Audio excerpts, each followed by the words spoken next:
it's very much of this, okay, young people are potentially experiencing sexual behaviors that might be unwanted or about which they're not sure whether they even want. There's a lot of ambivalence, isn't there, around participation in sexual behaviors through the teenage years and also arguably into adulthood as well, when you look at the data on that too. And there's this idea that, what we need to be doing is teaching young people about consent.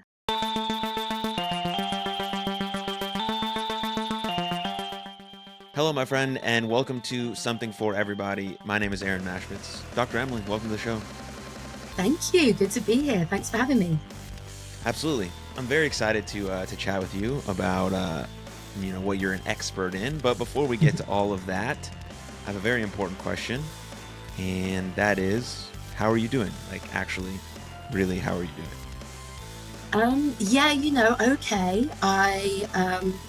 At the time that we are recording, I'm just coming to the end of my teaching semester at university, and it has been pretty full on, and I'm exhausted from all of that. So I am glad that the light is at the end of the tunnel. So better than I was if maybe you'd asked me a week or so ago when I was really wrung out. What do you enjoy most about teaching?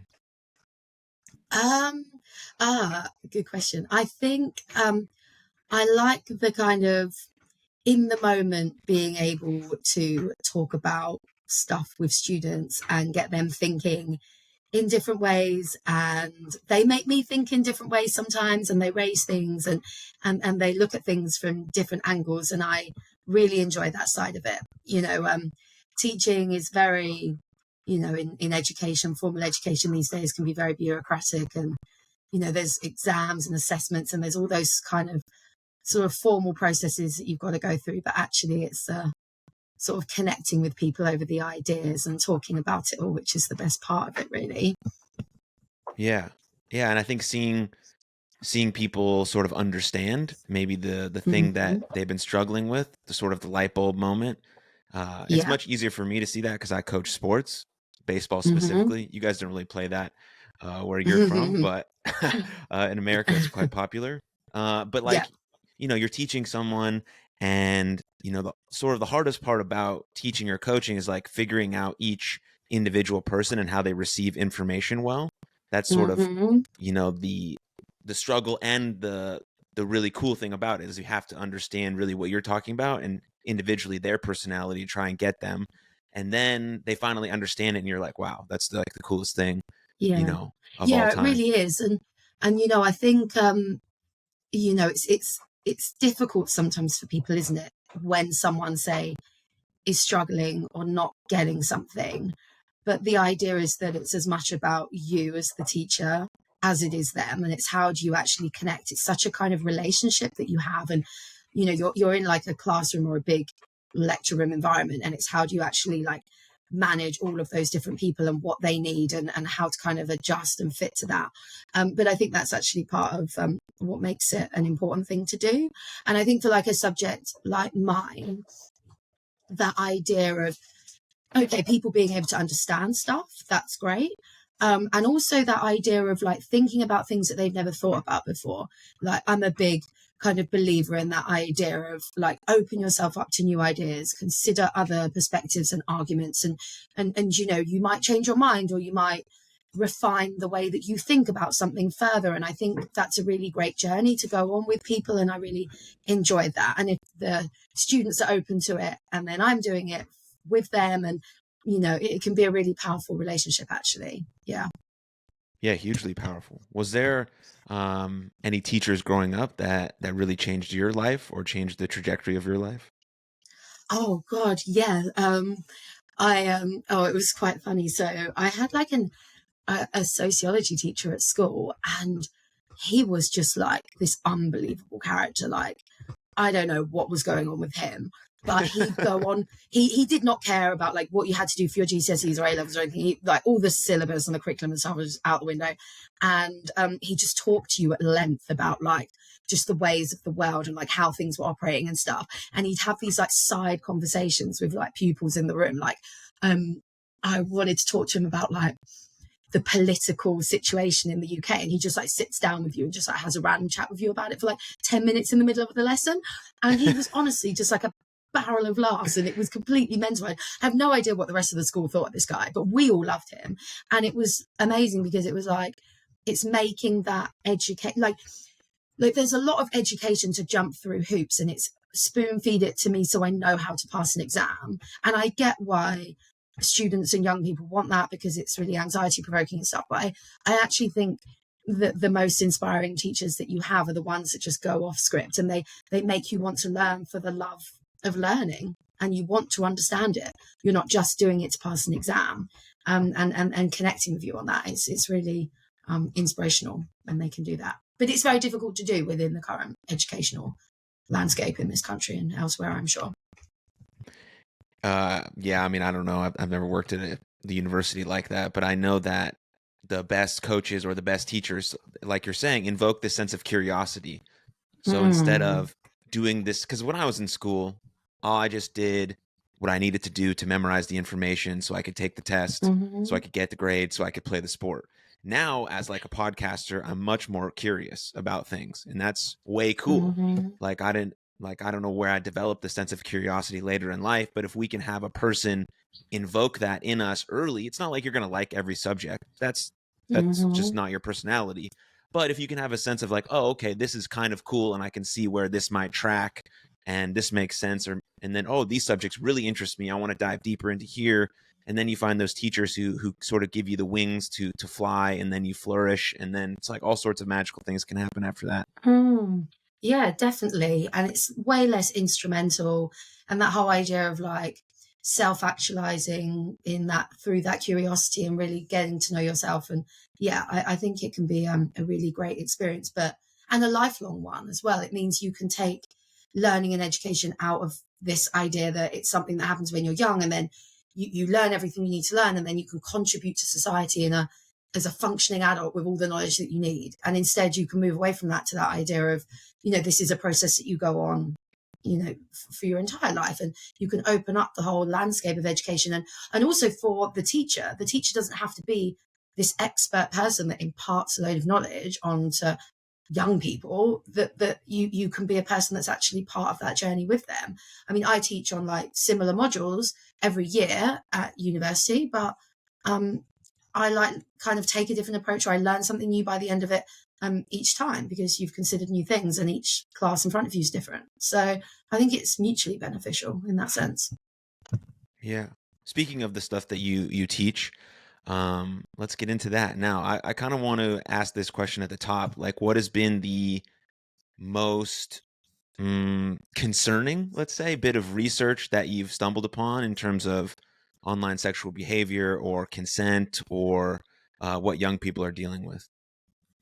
Yeah, sure. Because, that's my kind of predominant focus of my research. So as well as teaching in the university, I go into schools and I do research with young people to understand everything that you've just said, their online sexual behaviors, their offline sexual behaviors as well, like how the two kind of come together, and particularly this issue around consent. And I think,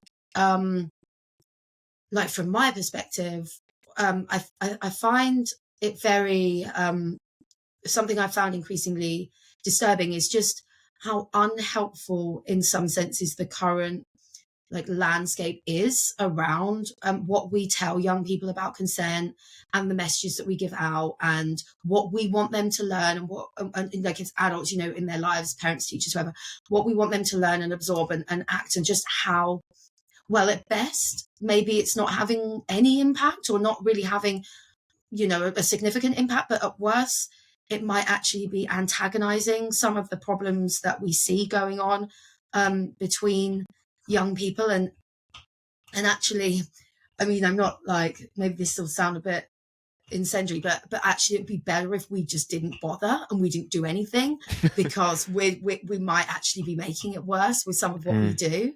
And I think that's something I'm becoming kind of increasingly like concerned about as I go through this, and trying to find some solutions to that, and ways of addressing that that are actually feasible and realistic, and don't I'm not here to like slag off teachers in schools because of how they deliver sex education on consent or whatever, but because it's a hard thing to do. And I understand that, but it's how can we maybe improve what we do as the adults in these young people's lives, for sure. Yeah, but it's obviously incredibly important and something that can really harm, boys and girls for the rest of their life, if not, done or talked about in an appropriate manner that fits both genders, sort of in the way that they learn. So what's the current rhetoric around this stuff in schools? Yeah, so from the perspective that I'm doing this research, England, and I'm sure that it's kind of maybe some comparisons in other similar countries culturally or whatever. And it's very much of this, okay, young people are potentially experiencing sexual behaviors that might be unwanted or about which they're not sure whether they even want. There's a lot of ambivalence, isn't there, around participation in sexual behaviors through the teenage years and also arguably into adulthood as well, when you look at the data on that too. And there's this idea that, what we need to be doing is teaching young people about consent. And you mentioned the gender issue, the idea being that, there are all these boys that are behaving towards girls in ways that are unwanted by the girls, harassing, physical, sexual behaviors that the girls don't want, and, online behaviors that, pressuring girls to send images of themselves. I don't know, boys watching porn and learning all this horrible stuff that then they go out and they do to girls. And there's this idea that like education needs to talk to boys about masculinity and consent and all the things that are potentially going wrong, in order to encourage them to behave better towards girls, basically. And I'm really kind of split on that. I get it that there is, that there are definitely some issues, and I do work with girls where you hear about unwanted experiences. You hear about the girls kind of feeling pressure to engage in certain stuff that they don't want to engage in, and there's a lot of work to be done around changing some of that and some of the very normalized patterns of behavior. It's not even like obviously non-consensual. It's just going along with stuff because you just think it's what you've got to do. There's so much kind of going on there. But I think something I'm getting more interested in is like the way we frame boys within that set of narratives, because this idea, I think it's a problem for a lot of reasons. This idea that like boys full stop are like learning a toxic masculinity, they're learning all of these bad behaviors and bad attitudes. I think that's not necessarily true. I don't think all boys are behaving in this really horrible way. Like, I just don't think that's true. I know that gets into that whole hashtag not all men thing, which I don't know, some people take issue with, and I don't mean it like that. I just mean that I think if you just talk to a whole classroom of boys about how terrible they all are, I mean, you're just going to lose half the room because they're not going to identify themselves in that. I think also it doesn't engage boys constructively within the conversation. It just problematizes them, and, who wants to engage in a conversation where they're just being told that they're awful, even if maybe there are things that they're doing wrong. And then also I think there are problems with overly reifying, essentializing, or however we want to call it, generalizing basically about young people's experiences. And there are boys that have experiences of victimization. There are girls that have good agentic sexual experiences and behaviors. And they're not always victims. And sometimes they can actually victimize boys.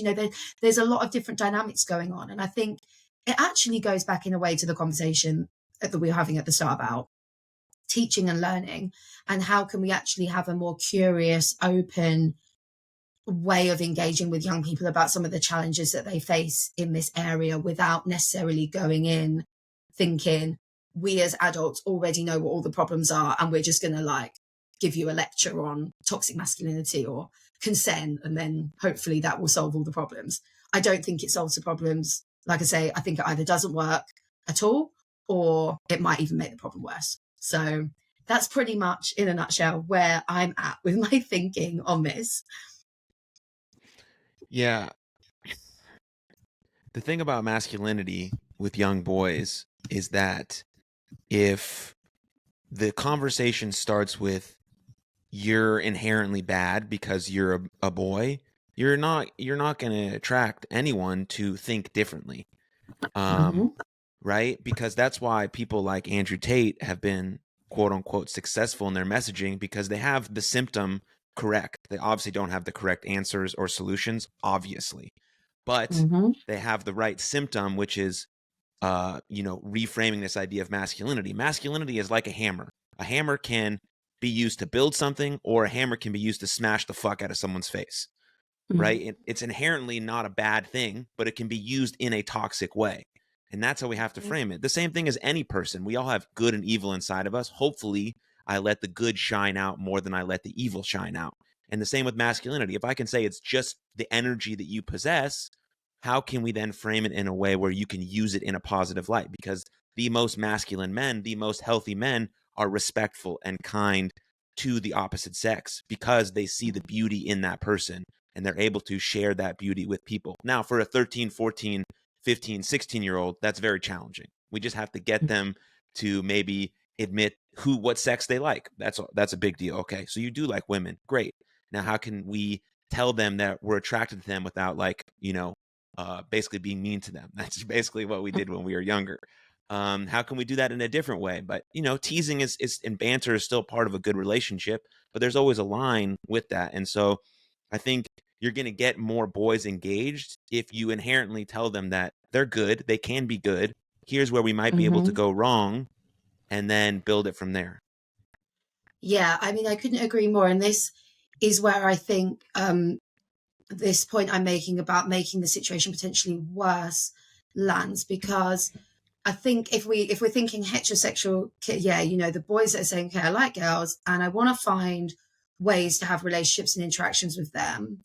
Okay, yeah, absolutely, you can fall back on behaviors that are potentially inappropriate or harassing or unpleasant for the girl who's on the receiving end of it, whether you intend it to be or not. And, we need to find a way through that issue, whether that be addressing the intentional behaviors or the unintentional behaviors. I think the problem with some of the framing around some of this, particularly where we go in saying you're doing something wrong, you could get in trouble for what you're doing, it's potentially illegal, yada yada, you're actually setting up that heterosexual interaction as like this unpleasant, risky, like us and them kind of attack and defense kind of dynamic. And I don't think that's necessarily going to help young people get any closer to a positive, healthy, beneficial interaction, which is what most boys and girls kind of want out of life. And actually what we can do through hammering home this message of like, boys, you've got to sort your behavior out, you could get in trouble for this, yada yada, is they can become more hostile towards the opposite sex, because it's like, you could get me into trouble, I don't know how to it's that narrative, isn't it, of like, girls don't speak honestly about what they want, girls are going to report me, girls are this, girls are that. It's so divisive. And I think instead, if we can help young people understand, like, we're all individuals, we're all trying to like navigate these ideas, and we're all trying to like figure out what we want and how we want to be, we can actually like come together on that a little bit more, rather than see each other as like distinct and opposing forces. And we get that when we sit and we talk to girls, because the girls are being taught all the time that like boys could hurt them. And I don't think that's a really great way to be introducing young people to relationships. I think actually your relationships can be a space of really positive, safe, like great experiences, and where you can grow actually as a person within your relationships. Because, you could have, and actually a lot of the research plays this out, because boys themselves can feel quite ambivalent about the way in which like masculinity and power can kind of operate on that social and cultural level. They see it going on within their peer groups. They know that banter that's kind of like painful at certain times, but then they need to like act up to it to get status and reward. And, the boys you speak to can feel quite conflicted by some of that.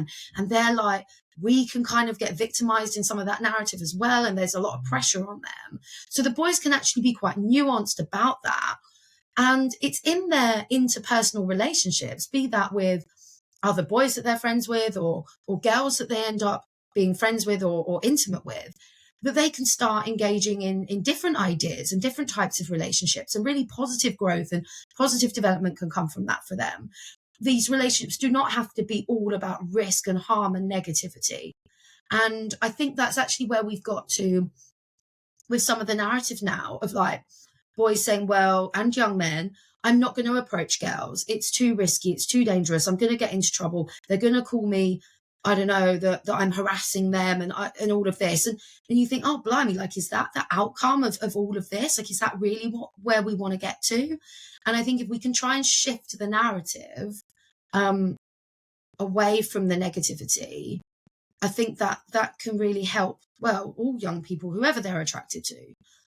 Because, you know, same-sex attracted young people, there can still be abuse and stuff go on within those relationships. We all need to be hearing these ideas about what it means to be happy and healthy in our relationships and for ourselves, right? Yeah, I mean, relationships are the cornerstone and the foundation of our society. And so the majority of intimate partners are, you know, men and women. Not to say they're the only ones, obviously, but that's the majority of what we see. And if I see all women as adversaries that I have to either avoid or crush to get to where I want, then how am I ever going to build an honest, reciprocal relationship with a female? And same on the other side with women. If women only think that men are these tyrannical, you know, abusers, then of course, if a guy approaches them in a bar, that's in the back of their minds. So they're not even going to really receive what he might be saying. And the guy is thinking like, oh, fuck, I hope I'm not seen as creepy. This is, oh, shit, what the fuck? And like, he's not his best, most energetic, charismatic self. Now, this is a little off from like, you know, 13, 14, 15, 16-year-olds, but this is the sort of the information they're learning that when they get out into the real world, this is what they're going to think about when they try to, you know, get these romantic, intimate partners. And then your first sexual experiences are just going to be even sort of more weird than they would be already, because they're very weird, you know, already, if you even like know the person or you've been friends for a while, or this is your first date, or, you know, whatever the case may be is. So now it just creates even more tension and more adversary. And, you know, the data shows that like men 18 to 25 haven't approached a girl in like a year because they're going to be seen as creepy. There's more sexless males than there has ever been in the history of the world. Which I know if you're as a woman, you're like, oh, good, fine. No, but that's not good. It's not good for society. It's not good for the longevity of our society. It's not good for, you know, creating little communities that can build people and potentially children and all of this stuff. So, yeah. Yeah, no, 100%. And I think actually it's also not great because of what it symbolizes, because of where it's come from.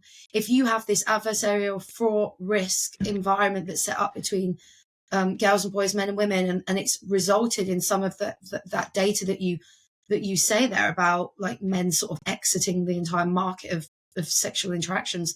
That doesn't symbolize anything positive. That is not a positive move forward, right? That isn't good. And I think actually like something that you're kind of touching on there that I find interesting is that idea of we're almost like projecting this notion of masculine and femininity onto each other through our relationships. So like, it's one of the reasons that I don't think, I agree with you entirely when you say like people like Andrew Tate, they are tapping into a very real kind of psychic crisis within boys and young men and so on. But absolutely the solutions that they're offering is almost like more projection of masculinity. Like, okay, what we can do here with girls and women is use them as like vessels for our own masculine identity. And this is how we can manage our masculinity through them. And if they play this role and we play this role, then we will be able to self-actualize as masculine men, as long as we all play the game correctly. But I don't actually think relationships should be games.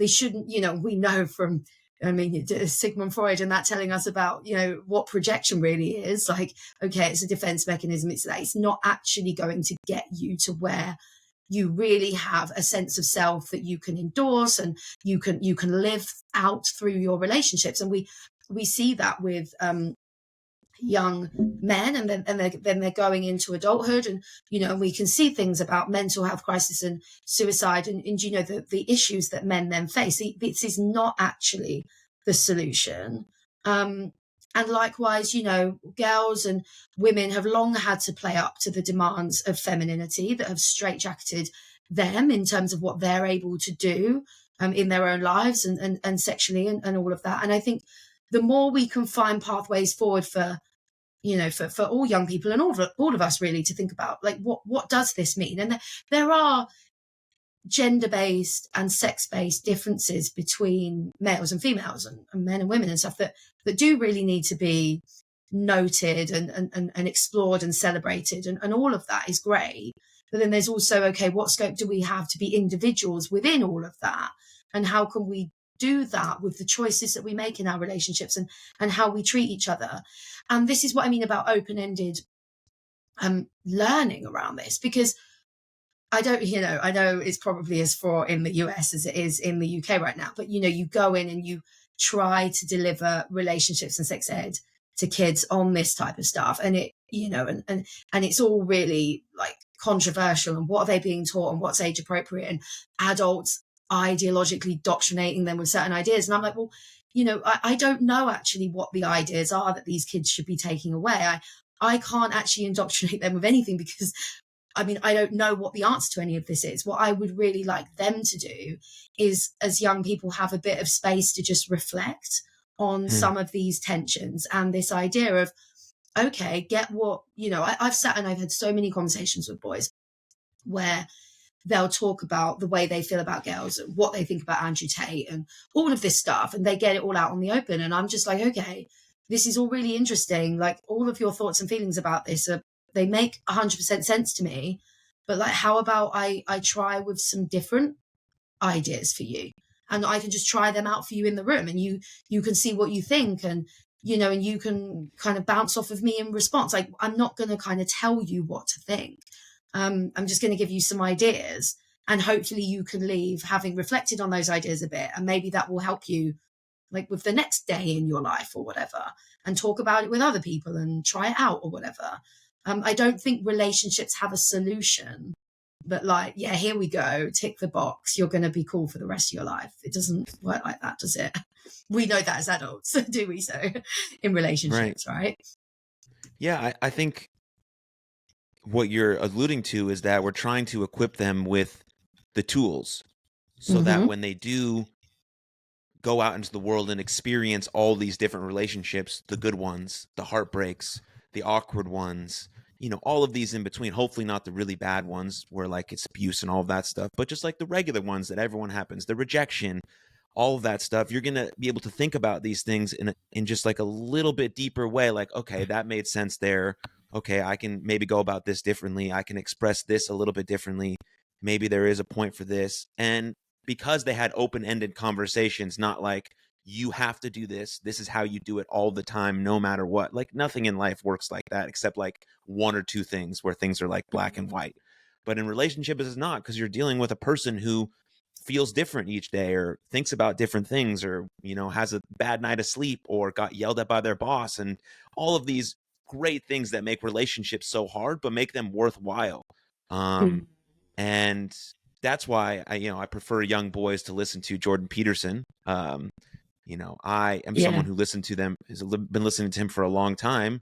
And it's about responsibility and ownership. How can I take responsibility and ownership over my life, my masculinity, my choices, and be the best person I can be? Because one of my favorite things that he says is that if all of the women in the world don't find you attractive, it's not their fault. It's yours. Yeah. I love that so much.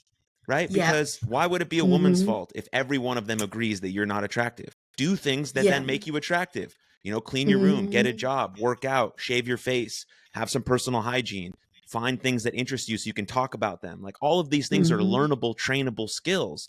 Now, you can't reconstruct your face to make your jawline prettier or whatever the case may be. Like, I get that. There's some barriers to it, but the way, like, women love funny, charismatic men who have energy about them. Like, that is something you can learn and you can train and you can do.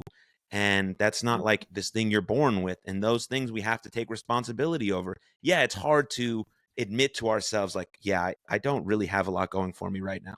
Okay, great. All right, I get it. But what can you do about it? So much. You have personal sovereignty to take control of your life.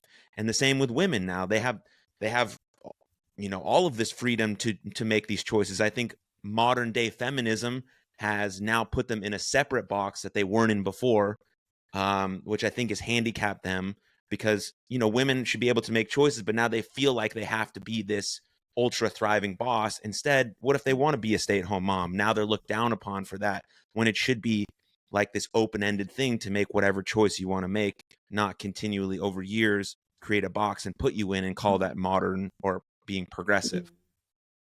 Yeah, I completely agree with that. And I think that self-awareness and that kind of emotional literacy and understanding yourself is so vital.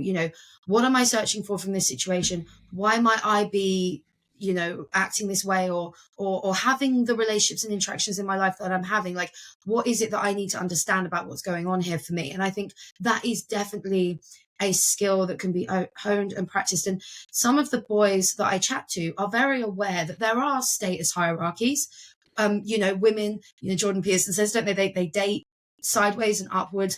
We know on dating sites, there is kind of discrimination, if we want to call it that, about like height and loads of stuff that can negatively affect certain guys. And the boys can be like really aware of that stuff, but then they can be quite nuanced around like, yeah, that exists, but also then it's down to you to like figure out who you are and what you have to offer. And you can sit in your room and be like begrudging that forever, and where's that going to get you? You have to deal with it, and you have to think about, what do I have to offer? Because every woman, girl is different and is potentially going to be attracted to you for different reasons, and you feeling sorry for yourself isn't going to get you anywhere. And I think if we can give empowering, inspiring messages like that, it's really good to see.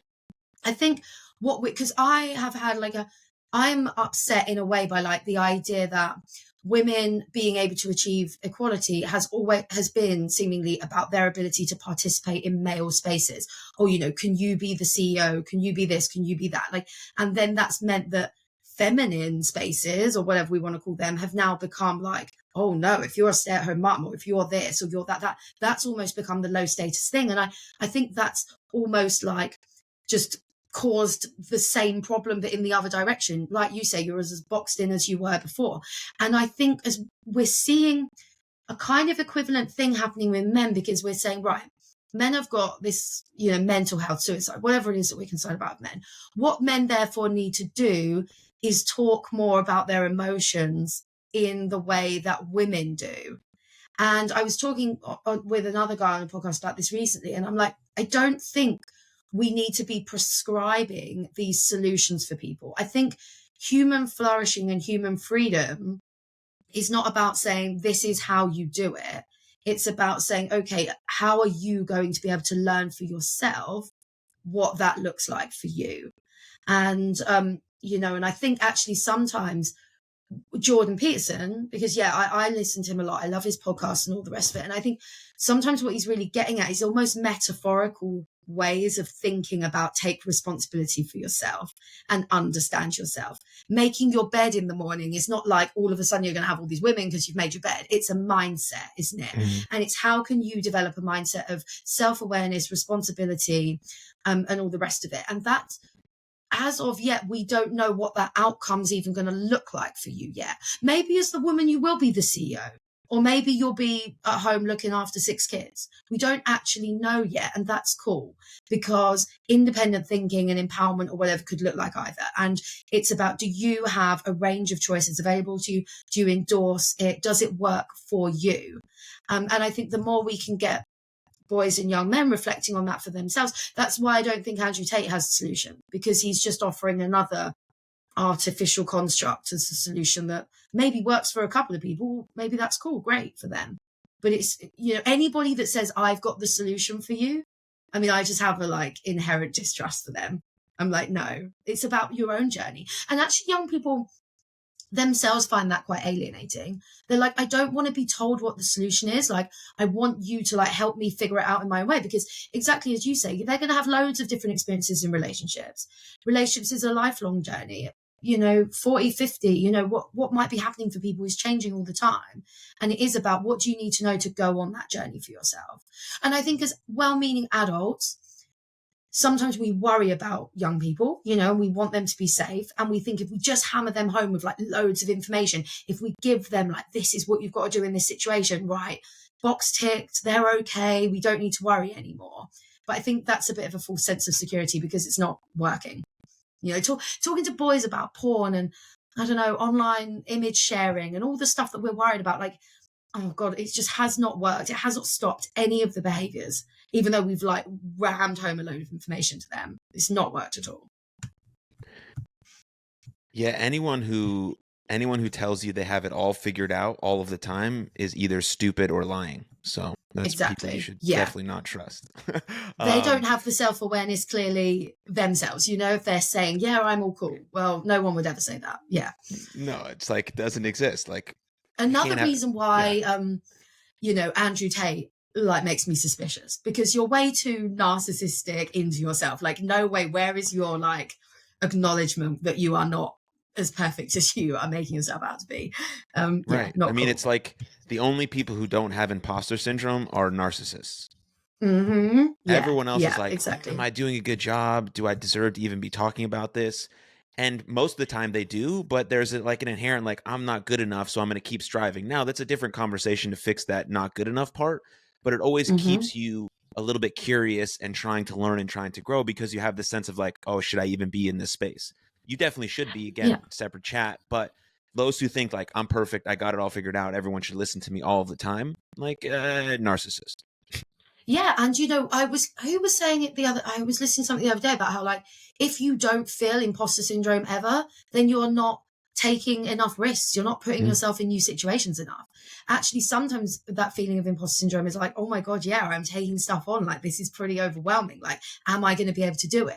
If you play imposter syndrome right, if you don't let it cripple you, it can be a real motivating thing of like, yeah, I'm going to go for something I haven't kind of tried before. And actually, we talk about that with the boys, about how do you cope with rejection? Because yeah, you know, that is a really horrible thing to have to deal with, you know. And actually, some of the abusive ways that boys can behave, like if girls kind of ignore them or whatever, can be that almost projection of shame, can't it? And actually, it's how do you say, do you know what, I am going to take a chance on this, and it might be embarrassing, it might hurt, but I'm going to do it anyway, and I'm not going to kind of have a go at the girl or whatever. Like, there's so much vulnerability in relationships, actually. And it doesn't have to be this feminized vulnerability of boys crying at movies or whatever to connect with a girl. It doesn't, but it can be a form of vulnerability actually that can connect you. And something I say to the boys is like, as long as you're not doing it in a way that you're kind of objectifying or using that girl for your own agenda, you know, like you're kind of, I don't know, shouting something out to her in the street to like show off in front of your mates or something like that. Like, you're using that kind of person as an object. That's a very alienating and unpleasant thing to do. But if you're going with that genuine interest and it's based on some sort of mutuality, then, you know, then it can be okay, even if she isn't interested. Likewise with consent. I do think consent is really vital in all sexual interactions. It should be based on both people in the room really wanting to be there and really feeling comfortable and happy with what's going on. And both parties or all parties, depending on what you're into, have to take responsibility for making sure that that's present. But you know, that doesn't mean that like every sexual interaction you're going to have is going to be great. Actually, you can have consensual sex that did not feel great. But like the consent side of it makes it safe and okay to kind of go on that journey with people sexually and figure out what you like and what you don't like. But it doesn't mean everything's going to be pleasurable. It doesn't mean everything's going to go really well all the time. It's not. There are going to be tough times. And it's about, okay, like how do we navigate that? And how do we do that like with respect for each other? Yeah, I like to think about vulnerability as the combination of courage and truth.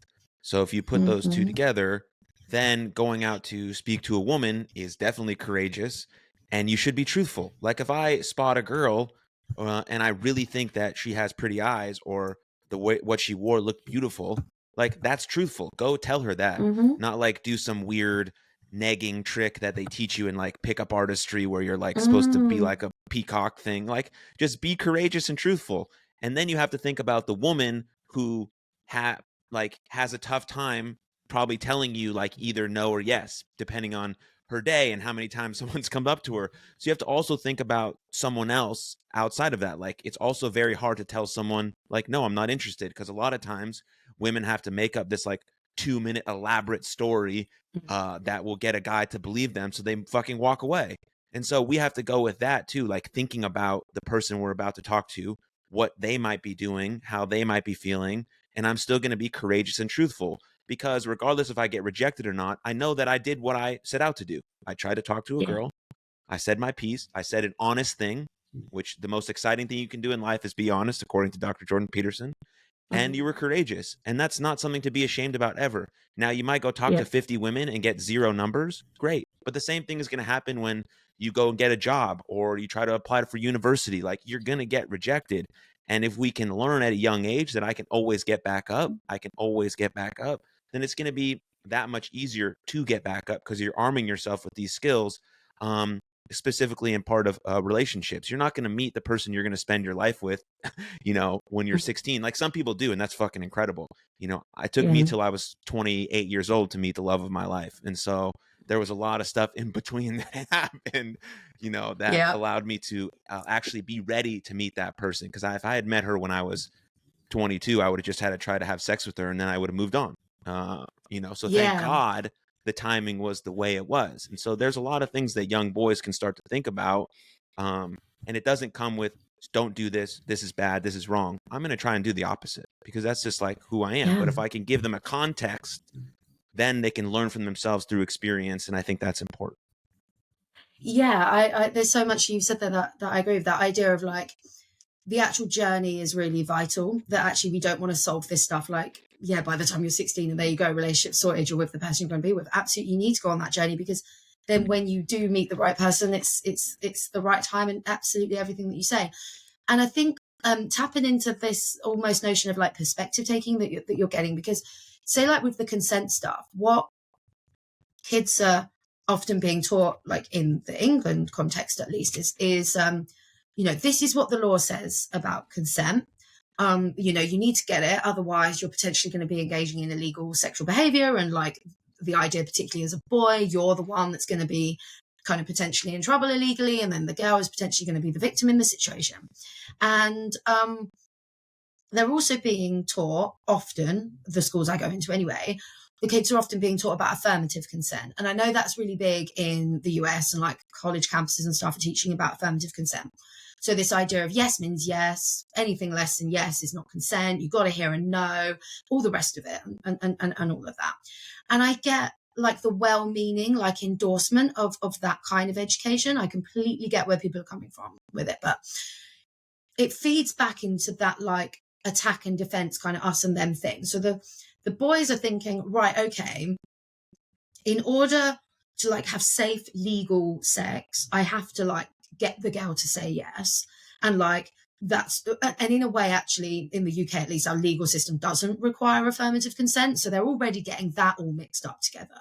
But they're thinking, okay, if I don't get this clear, directly communicated yes, game over, I am potentially going to get arrested. This is a complete nightmare. I can't do any of this.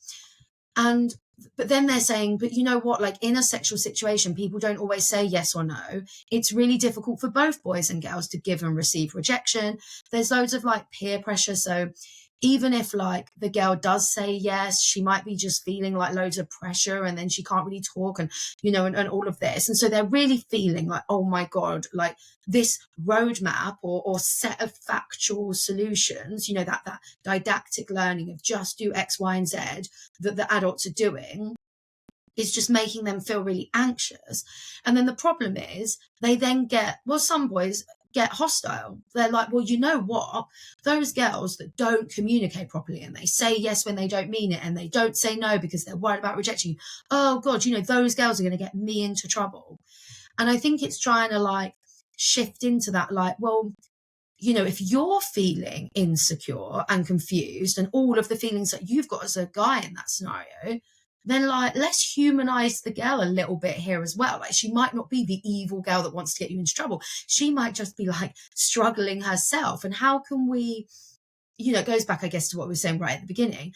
How can we enable men and women, girls and boys, to come together and understand and take each other's perspective and have empathy for each other in these really fraught, difficult moments. Because, otherwise I do think like it will just become more and more hostile to the extent of like we're just going to move further and further apart. And I think women maybe need to like accept some of that. I mean, not that it happens often, but you know what I mean. Like, okay, guy approaches you, you're not massively interested. I'm not going to be like, oh, what the hell? You acknowledge like, oh yeah, like this is pretty big that you've just done this. Like, how can we treat each other just a little bit better? And be a bit mindful of like how people, because that's how we have relationships, full stop. Like if I've got friends or family or work colleagues, how do we want to treat each other? Like and I think the more we can understand ourselves as individuals, the more emotional literacy we can have, the more opportunities for, and that's where I do think boys need spaces to do that with each other, because I don't think that, and I'm not saying it needs to be the feminized thing, let's all burst into tears and like do whatever, I don't think it has to look the way that girls do it. I think it has to look the way that works for boys, and we need to explore what that might be. But I do think men and boys need opportunities for that, because it's their personal growth. And if they're finding that like, and this is what a lot of teenage boys say to me, if they're finding that their teenage relationships is, there's a lot of pressure, they've got to act up to their male peer groups, they can feel really alienated from it.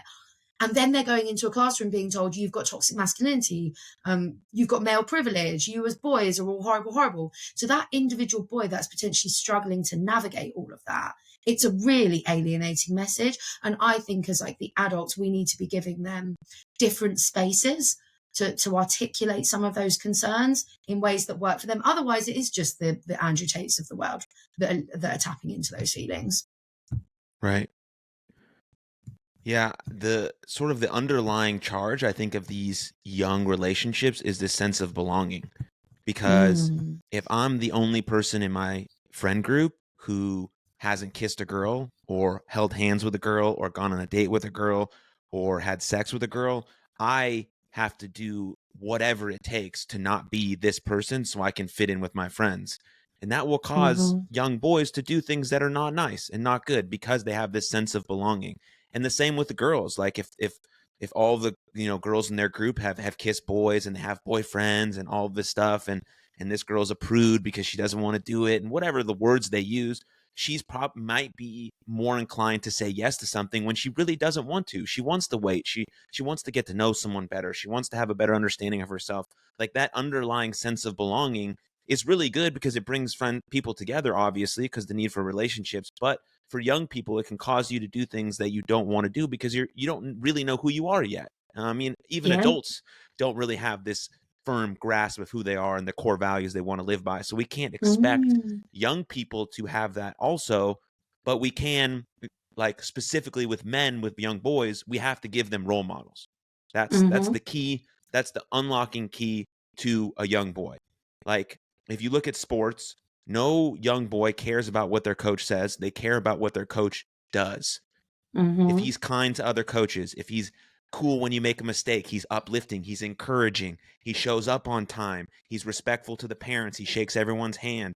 That's how they're going to do it. Not all of them, but they see that as someone, oh, that's an older man who has his shit figured out, like on the outside, doesn't matter what else goes on behind closed doors, but that's someone I can become.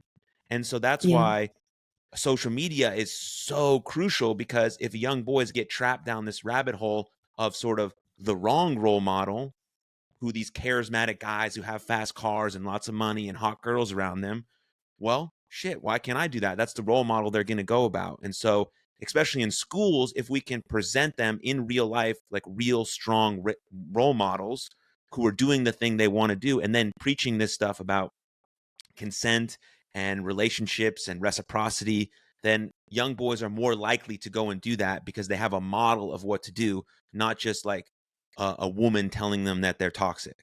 And I understand that there's not a lot of teachers in schools who are males, and it's hard to get them into that profession. All of that stuff is a barrier. I get that, but that's sort of what I think about and the direction I think we can head in. Yeah, definitely. I think it's about kind of engaging with the idea that there are different possibilities for people, and you don't have to like look at the boxes around you and think, right, where am I fitting in these boxes? There is actually ways of reconciling some of the challenges in new and different ways that are kind of like a win-win in a sense, like, because we don't have to throw masculinity out the window. We don't have to throw femininity out the window. There's ways of being ourselves within these overarching frameworks. And I think it's interesting, like this idea of the context in which we make choices, because you're absolutely right with the examples that you give around like the pressures people can feel and why that then might encourage them to make choices that they don't really endorse. And actually something I try and do around consent with young people is I try and say, okay, then fine. Okay, let's put aside whether anybody is ever in any scenario going to communicate with direct yes or no. We don't do that in any field of life. If I'm invited to go to the cinema with somebody, I don't go, no.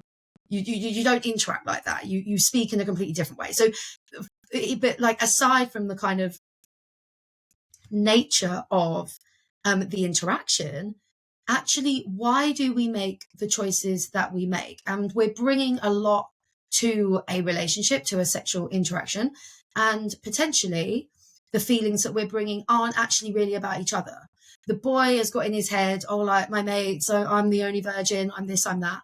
The girl's bringing her ideas, and they're trying to carve a way forward with those things going on in their mind separately. And I think that can be a real barrier to like self-knowledge, to communication, to like a positive interaction. And what I try and say with these young people is like, let's try and identify what might be going on in the room, like all the invisible stuff that might hinder the ability to have like a genuinely wanted, genuinely consensual interaction here.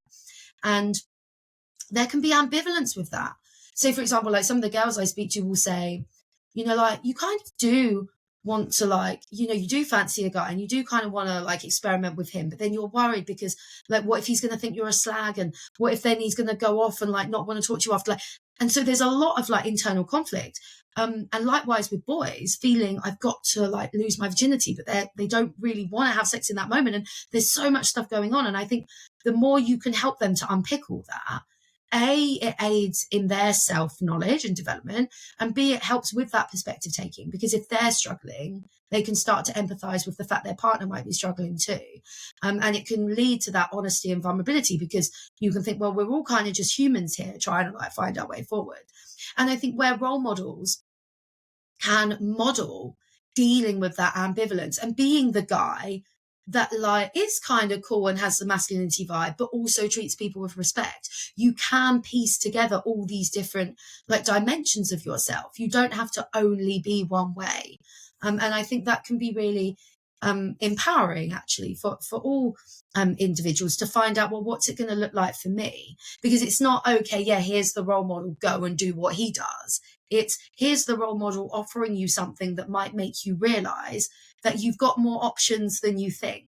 And, you know, being a good person actually is a journey, and it's contextually specific, and it's all the different stuff that you've got to work through on that. And the more influences you have around you, I think the better. And actually the way, and I'm not singing my own, what would it be, blowing my own trumpet, whatever the expression is, on myself here, but actually what some of the boys say to me is that it's really nice talking to a woman who is not just banging on about feminism or banging on about how boys all need to change. It's actually really nice to know that girls and women don't actually, you know, the stereotype they have in their mind of what a woman's going to be like walking in to deliver something on this. They're like, oh, you're not, like, this is really cool, and they like it. And it means they can practice talking to me in a way maybe they haven't with other women in their lives, and they enjoy it and they get something out of it, and they're like, oh yeah, it was good to know we can have these chats in a different way. And so it's just opening up all the possibilities, like we were kind of saying at the beginning. That's what learning's all about, isn't it?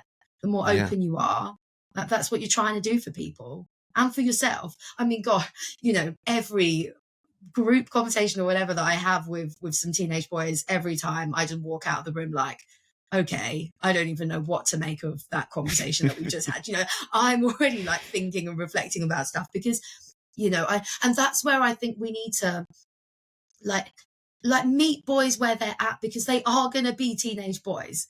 And they're going to have, you said it, I think at some point, they're going to have the banter, they're going to have this stuff. We need to help them figure out how to do that in a way that's not like sexual harassment or abuse or whatever, but, it is how they want to talk. And we have to go with that sometimes. And, it can be quite fun for us as well when we do that with them. Yeah. The, the funniest thing that I've ever had a young boy ask me was after a baseball game, we're sitting down waiting to talk about the game, and he goes, "Hey, coach, I heard on TikTok that 69 is how you make babies. Is that true?" Right. Okay. What did you say in response? I'd love to know. I was absolutely floored by the question. Yeah. And so I was like, yep, that's how it's done. And I didn't know what to say. So I was just like, good luck to you on that. Yeah. Oh my God, that's so funny. I was speaking to like some 14-year-olds ages ago, and they were like, the bases. So you've got like base 1, 2, 3, 4. And like 4 being like full penetrative sex. And I was like, they were like, oh, no, there's 6 bases now. What? And I was like, okay, 6, right? What's the other 2 then? Because they're like 5 and 6, like more than penetrative. They were like, guess. And I'm like, guys, I can't. And I was like, okay, so like anal sex is one of them. They were like, yeah. And I was like, okay, like maybe like more than one person, like group or something. They were like, no. And they were just going on. And number 6 is having sex with a girl on her period. And I was like, okay. And I was like, right, so is that the base you want to get to? Like, do you really want to be doing this stuff? They were like, oh, no, like, that's disgusting. Like, you don't want to do it. But like, you've got to do it, though, because then you can say you've had sex with a girl on her period. And I was like, oh, man, like, how much do we actually have to unpack here with like the motivations to have sex and like what you're even doing there with like showing off about it and stuff? Like, this is mental. But like, this is how they're thinking, right? It's all just like this big game, this big like moment. And when you just think to yourself, like, I'm sitting talking to 14-year-olds about having sex with a girl on her period, like I just, if this was taken out of context, I just don't even know like what people would say about me right now. But this is not cool. But if you can get them to hopefully reflect on some of that they're some of the implicit, like, I don't know, the problems of some of those ideas, whatever. Not that, if you want to have sex with a girl on her period, I know that's quite normalized. People kind of do that if that's what you're into, but like how they're talking about it. But you've got to let them almost get it out in the jokey banter way that they want to get it out. Like, let that come on the table, and then you can try and deal with it and hopefully move them in a positive direction with what they're saying. But if you just shut them down straight away, I notice a lot of teachers do this. They're like, that's really inappropriate and you shouldn't be saying things like that, and yada yada. And like, you see the boys, they just sit back and they're like, oh, okay, and then they don't contribute and you've lost them. So you got to get the balance right with it, and that can be difficult to do. Yeah, it definitely can be. But I mean, they're gonna, like, because with social media now, they're gonna see and explore all of these things, probably even if we talk about them or not. Like, you and I are about the same age. I'm 31. And so like we were still thinking about these things, but much later because we hadn't discovered them yet, because we weren't seeing them on our phones. And so when we were thinking about them, I mean, I was 18 years old when I lost my virginity. And then, that's when sort of sexual things started happening in my life. So that's when I started thinking about them more deeply. But as these young people, if I'm 13 and I can look on my phone, if I have a smartphone given to me by my parents, like I could see anything.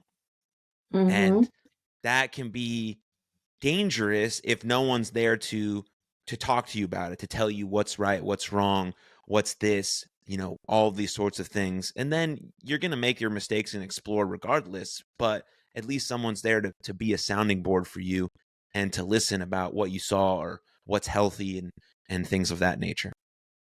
Yeah, definitely. I think, I didn't have any meaningful sex education at school or whatever. Like, we're part of that generation, I guess. And like, now we're like the adults trying to do something for kids that like we didn't have ourselves and all the rest of it. But I think what the phones have done, exactly as you're kind of intimating, is like, it's brought to life just how substandard the education actually is. Because if we're concerned about what young people are picking up and learning, it's almost like, well, yeah, what are we failing to deliver for them, right?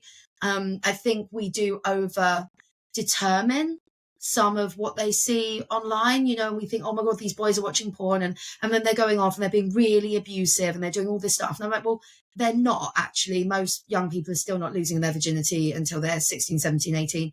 The data on that hasn't really changed.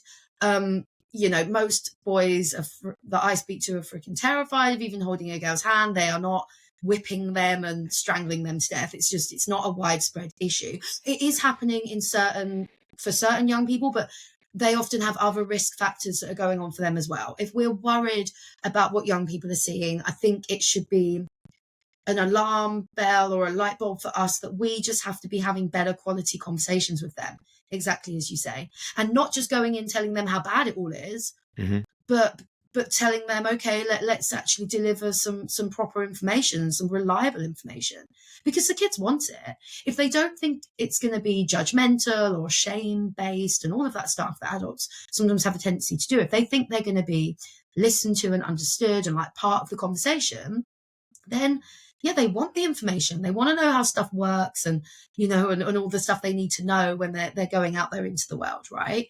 But we're not going to be able to lecture our way out of it. I say this to adults, like some adults I speak to say, oh, you know, parents will say, oh, you know, I try and speak to my son about porn and like he just clams up and doesn't want to talk to me. And I'm like, well, that's kind of understandable. Like, I think most people don't really want to talk about porn with other people. Like if someone tried to start talking to me about porn, and like, I'd be like, oh, okay, like this is a bit awkward, you know, like this is an awkward conversation for anybody, young or old. And similarly, you know, I get teachers and parents go, I have told young people that sharing nude images with each other is dangerous, that watching porn is bad, that all of this is bad, or Andrew Tate is bad, but they're not listening and they're still going off and doing it. And I'm like, well, yeah, but like, that's because that's how human beings operate. Like human beings don't want to be told what to do. If someone just turned up and just gave you a lecture about all the things you should and shouldn't do, you as a person probably wouldn't be that receptive.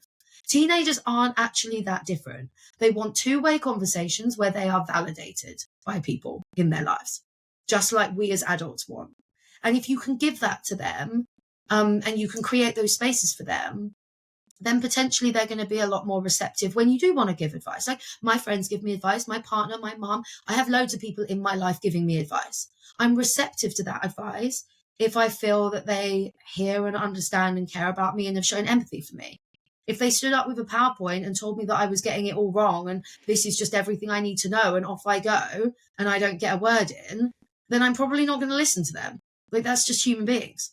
We need to pitch it right, and we need to respect these kids as like, you know, potentially like valid people in the room. Yeah. Yeah. I mean, talking at them just removes their sense of agency. And we have to be okay with them making mistakes instead of vilifying them for doing the opposite of what we told them to do. They're going to explore things. But if we can give them the agency to be curious about that, and also arming them with some of the right information to make better choices, that's better than being like, hey, don't drink. Okay, great. How can I get a fake ID and go have some fucking beers? Yeah. You know what I I'm mean? thinking about like those, okay, and then if I do drink and I get into trouble, who am I calling? Because I've just been told by, you know, all my safe adults, all the people that I could go to, that I shouldn't be doing this. And so I'm not going to phone them. And so it's okay to what, you know, have I actually embedded some dialogue with this young person here where they might come to me if they're in trouble? Because that's what we really need. And we see actually the kind of abstinence-based sex education, the you know, the really strict parenting, the punitive stuff can actually just really close down that line of dialogue. We're not giving kids information that they need to make safe choices. And if they do make mistakes, we have not enabled them to come to us for help. And I think that's probably some of like a really big harm that we can actually do when we try to intervene. And maybe we're being well-meaning and it's really difficult because we care about these kids and we don't want them to get into trouble or get hurt, but actually we could be just hindering the conversation for them and ourselves. So yeah, it is difficult, and we have to think about our objectives with some of this for sure, because our messaging can kind of fall flat. We think we've done the job, and actually like the young person we've spoken to has gone off and like thought something completely different about what we've just said. So that's where two-way conversations are really good for that, because you can you can get the measure of like how the message is landing, and you can get more of a vibe of like what this person in front of you actually needs to know and hear. Because sometimes as adults, we have like a misconception as to what might be going on for them. So ask questions, learn from the young person about what they think. I mean, you said it at the beginning about like teaching and learning, you know, how do you connect with somebody's needs and their learning style? And I think that's, you know, an open approach that's really important in this field as well. Yeah, absolutely. Well, excuse me. Thank you. Thank you, Dr. Emily. Where should people go if they want more from you, especially educators who may want to implement some of your programs? Yeah, sure. So I don't know what you sort of share when you put out podcasts and stuff, but I have like a university page. So I'm at the University of Surrey, which is in England. And if you just search for like my name, Emily Setty with Surrey, you'll find that, and you'll find everything about me. I do post all the time on Twitter. I am like old, I guess. I'm on Twitter rather than any of the like Instagram and TikTok and all the places where the young people are at. But yeah, you know, so you can find me on there and I update. I think that's where we kind of connected, wasn't it? So absolutely people can follow me on there if they want, but I'm happy to like share anything with you around like handles and web links and stuff if that would be helpful. But yeah, people email me, contact me, whatever. I'm always open to that for sure. Absolutely. Yeah, all that stuff will be linked in the show notes, but cool, perfect. So thank you, Dr. Emily, for your time. You were brilliant. Cool. And see you guys soon. Oh, amazing. Thank you so much. If you enjoyed that episode, please click here for another full-length episode of the podcast. And please don't forget to subscribe. But above all else, most importantly, please take good care of yourselves and others. And I'll see you next time. Lots of love. Cheers.